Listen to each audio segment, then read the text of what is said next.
If you're in real estate, you've probably heard of Dotloop. But does it really live up to the hype? Today we're digging into whether this transaction management software is worth your time and investment, or just another tool that falls short. Dotloop is designed to streamline the real estate transaction process, allowing agents to manage documents, collaborate with clients, and close deals all in one platform. It offers features like e-signatures, document storage, and task management. The user interface is fairly intuitive, which is a plus for those who may not be tech savvy.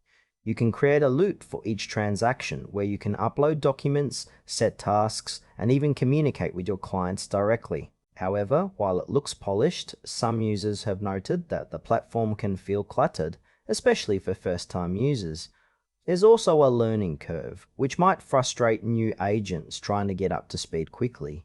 The intended audience seems to be real estate professionals looking for a comprehensive solution, but it's worth mentioning that smaller agencies or independent agents might find some features unnecessary.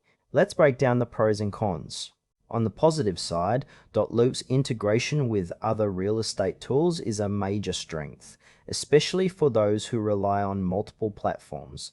The e-signature feature is also a standout, making it easier to get documents signed on the go. On the flip side, some users have expressed frustration with the customer support, citing slow response times. Additionally, the pricing structure can be a bit confusing, especially for those just starting out. It may not suit agents who prefer a more straightforward, less feature-heavy option.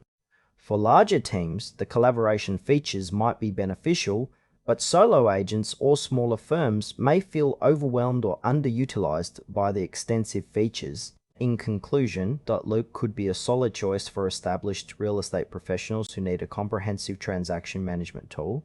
However, if you're just starting out or prefer a simpler interface, it might be worth exploring alternatives. Overall, it has potential, but you'll want to weigh the features against your specific needs before diving